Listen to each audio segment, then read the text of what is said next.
Hello everyone, I hope you are doing well. So कल की video में हमने एक बात आपसे शेयर की थी ऑल आइज ऑन रफा को लेकर, जो सोशल मीडिया में लगभग 44 मिलियन जो लोग हैं इसे शेयर कर रहे थे। इंस्टाग्राम में, ट्विटर में, तमाम जो सोशल मीडिया है यहाँ पर ये जो लाइन है ऑल आइज ऑन रफा ये ट्रेंड कर रहा था, जिनमें बहुत सारे जो इंडिया के सेलिब्रिटीज है, बॉलीवुड सेलिब्रिटीज ये शामिल थे। और इसके जस्ट कुछ टाइम के बाद में बॉलीवुड सेलिब्रिटीज को ट्रोल करना स्टार्ट होता है सोशल मीडिया में। आप यहाँ पर हेडिंग देख सकते हैं, horrible day on the internet, celebs sharing all eyes on Rafah trolled. और इसके रिगार्डिंग जो आर्टिकल्स आप यहाँ पर देख सकते हैं, नेटिजन्स ट्रोल आलिया भट्ट, करीना कपूर और बाकी जो अदर सेलिब्रिटीज हैं, इसे सोशल मीडिया में ट्रोल की जा रही है। इसके पीछे रीजन क्या है, सही वजह क्या है, इस पर भी हम बात करेंगे। लेकिन जितने भी सेलिब्रिटीज को ट्रोल आज के टाइम में किया जा रहा है, इसके पीछे जो बेसिक कॉन्टेक्स्ट है आपका ऑल आइज ऑन रफा को लेकर पोस्ट को शेयर करना, जिनमें तमाम जो बॉलीवुड की हस्तियां हैं ये सभी शामिल है। चाहे साउथ इंडियन एक्ट्रेस की बात करें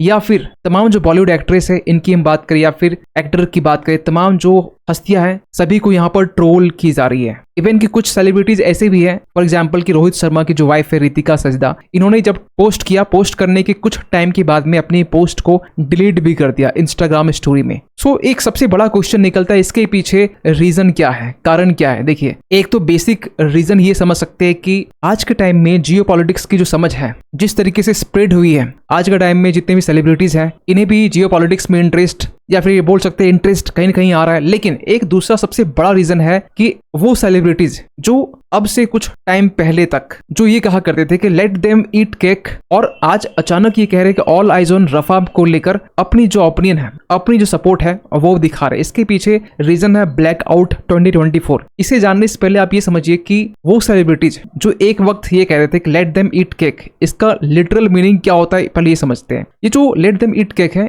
ये जो लाइन है ये फ्रेंच रेवोल्यूशन के दौरान 1780s की हम बात कर रहे हैं, जब मैरी एंटोनियोनेट ने सबसे पहली बार कहा था। और इसको लेकर भी बहुत सारी कंट्रोवर्सी है कि इन्होंने कहा था कि नहीं कहा था, लेकिन एक्सपर्ट ये मानते हैं कि मैरी एंटोनियोनेट जब 1780s के टाइम में जब फ्रांस में क्रॉप्स की फेलियर होती है, वहां की जो फसल होती है वो फेल होने के बाद में जो प्राइसेस है, गुड्स के प्राइसेस है वो बढ़ जाते हैं। इवन की जो वहां पर ब्रेड है, रोटियां है, उनके भी प्राइसेस बढ़ जाते हैं। इसी कॉन्टेक्स्ट में यहाँ पर जो क्वीन है ये कहते हैं कि अगर वो रोटी को एफर्ड नहीं कर सकते तो वो केक को खाना पसंद कर सकते, वो केक के ऑल्टरनेटिव में जा सकते हैं। तो इसके पीछे जो बेसिक जिस कॉन्टेक्स्ट में ये कहा गया उसका रीजन ये था कि अगर आपके पास में रोटी नहीं है तो आप ब्रेड में शिफ्ट हो जाओ, अगर आपके पास में ब्रेड नहीं है तो आप केक में शिफ्ट हो जाओ। इस कॉन्टेक्स्ट को यहाँ पर ये कहा जा रहा था कि एक टाइम में जो भी गाजा में हो रहा है, जो भी राफा में हो रहा है, इसको लेकर जो सेलिब्रिटीज हैं ये सोच रखते थे कि अगर उनके पास में फूड एफोर्ड नहीं कर पा रहे, फूड मुहैया नहीं हो पा रही है, तो उस केस में आप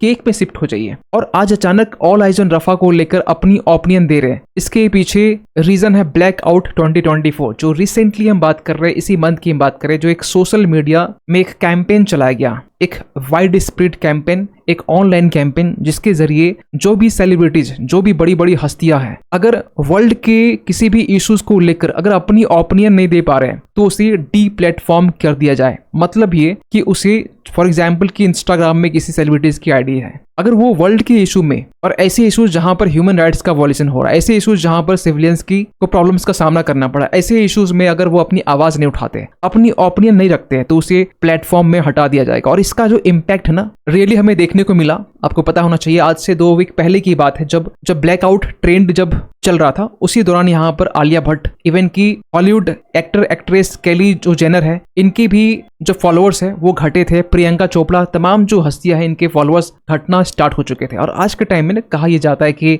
एक दौर था जब मनी सबसे ऊपर हुआ करता था, लेकिन आज सोशल मीडिया के टाइम में फॉलोअर्स सबसे बड़ी मनी है। आज के टाइम में फॉलोअर्स और सब्सक्राइबर की जो चाहत है ये आज के टाइम में बढ़ी है। और ये जो ट्रांजिशन है ना, मनी से लेकर सब्सक्राइबर या फॉलोअर्स की चाहत है, ये ट्रांजिशन कुछ ही सालों में आया है। ये ऐसा नहीं कि 10 साल पहले की बात है, ये विद इन 3 to 4 ईयर्स की हम बात करें तो ये ट्रांजिशन हमें देखने को मिला है। लेकिन आपको बताना चाहते हैं, इजराइल ऑल आइज ऑन रफा को लेकर अपना रिस्पांस दिया है। आपको बताना चाहते हैं कि ऑल आइज ऑन रफा की जब पिक्चर्स, जो इमेजेस है वो सोशल मीडिया में जब वायरल हो रही थी, ट्रेंड कर रहा था, उस टाइम में इजराइल की तरफ से एक ट्वीट की गई। इस ट्वीट में कहा यह गया कि we will never stop talking about October 7। आपको बताना चाहते हैं October 7 वो डेट जब हमास ने इजराइल के ऊपर अटैक किया और लगभग 1200 के करीब यहाँ पे इजरायली सिटीजन्स इंक्लूडिंग फोर्सेस यहाँ पर इनकी जान जाती है। यहाँ पर इस ट्वीट में ये भी लिखा गया कि we will never stop fighting for the hostages. जो आज के टाइम में इजराइल जो लोग हैं जिन्हें हॉस्टेजेस बनाकर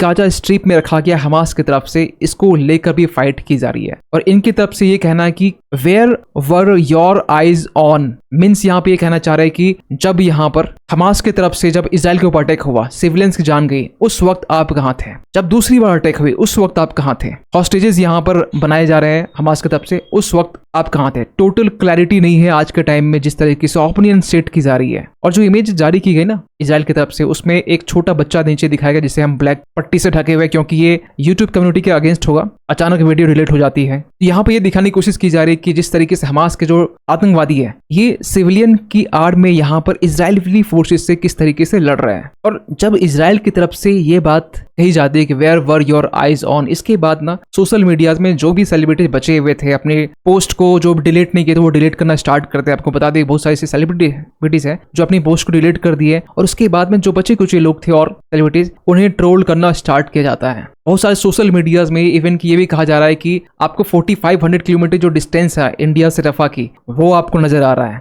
जिसके लिए आप मिलियंस ऑफ पोस्ट शेयर करते हैं। इवन की रिसेंटली जब यहाँ पर हमास की तरफ से एक बिग मिसाइल अटैक की जाती है तेल अवीव के ऊपर में, इसको लेकर भी यहाँ पर बहुत सारे ऐसे सोशल मीडिया सेलिब्रिटीज हैं वो इस मुद्दे पर शांत रहते हैं। ऐसा इजराइल की तरफ से where were your eyes on October 7 इसके जरिए बेसिकली बात कही जा रही है, क्योंकि 7 अक्टूबर जिस टाइम में हमास की तरफ से लगातार 5000 मिसाइल दागी गई थी इजराइल के ऊपर में, इवन की सोशल मीडिया में ये भी बातें ट्रेंड कर रही है कि जो लोग आज के टाइम में बात करते हैं रफा को लेकर, ऑल आइज ऑन रफा, ये कश्मीरी पंडित को भूल जाते हैं। पाकिस्तान में जिस तरीके से हिंदूज के साथ में एट्रोसिटीज होती है इसको भूल जाते हैं। संदेश खली का जो मुद्दा है इस पर किसी भी सेलिब्रिटीज ने यहाँ पर आवाज नहीं उठाई। यही नहीं, आज के टाइम में संदेश खली जो इश्यूज हैं ये आज भी सिमरिंग कर रहा है। ऐसा नहीं कि ये बहुत पहले का आर्टिकल से, 30 समय का आर्टिकल से, आज का आर्टिकल से है बेसिकली। इस पर भी किसी सोशल मीडियाज में किसी ने सेलिब्रिटीज की तरफ से कोई भी बातें यहाँ पर निकल के नहीं आती है। इवन की मणिपुर इश्यूज में भी यहाँ पर बहुत सारे सेलिब्रिटीज शांत रहते हैं, जो कि इंडिया के मैटर है, जो कि हमारा मैटर है। लेकिन रफा को लेकर अगर बात की जाए तो सारे सेलिब्रिटीज एक तरफ आ जाते हैं। इसके पीछे रीजन है ब्लैकआउट 2024, जो कि एक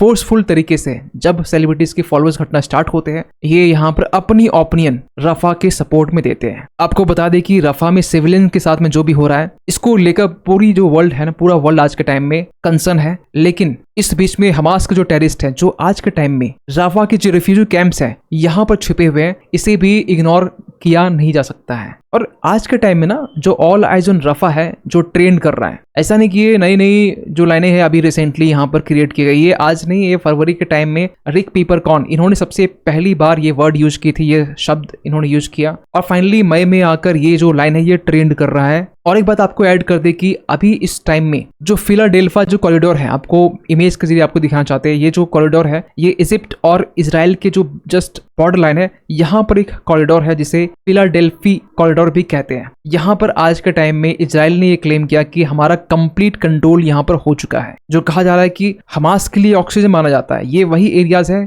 एक्सपर्ट ये भी मानते हैं कि जब 7 अक्टूबर के टाइम में जब इजराइल के ऊपर में अटैक हुआ था, मिसाइल से अटैक 5000, ये वही कॉरिडोर है जहां से अटैक किया गया था। ये हमास के लिए एक सेफ जोन माना जाता है जहां से इजराइल के ऊपर में लगातार कहीं ना कहीं अटैक की जाती है, और इसी के जरिए कहीं ना कहीं हमास को वेपन्स और मिसाइल्स एक्सपोर्ट भी की जाते हैं। अब ये इजिप्ट की तरफ से हो रही है या फिर ईरान की तरफ से, ये चीजें कंफर्म नहीं है, लेकिन हाँ यही एक वे है जिसके जरिए हमास को एक फुल सपोर्ट प्रोवाइड की जा रही है। खैर इस पूरी इशू को लेकर आपका क्या मानना है, कमेंट कीजिएगा इसको लेकर। और जाते जाते एक क्वेश्चन आप सभी के लिए कि हाल ही में यहाँ पर गिटानास नौशेदा ये फिर से रीइलेक्ट हुई है प्रेसिडेंट। आपको बताना ये किस कंट्री के लिए फिर से ये प्रेसिडेंट इसे चुना गया है, लिथुआनिया, लग्जमबर्ग, क्रोएटिया या फिर बल्गेरिया? सही आंसर कीजिए कमेंट सेक्शंस पे, और इस पर भी अपनी ओपिनियन जरूर देना। मिलते किसी अगली वीडियो में, तब तक के लिए थैंक यू सो मच।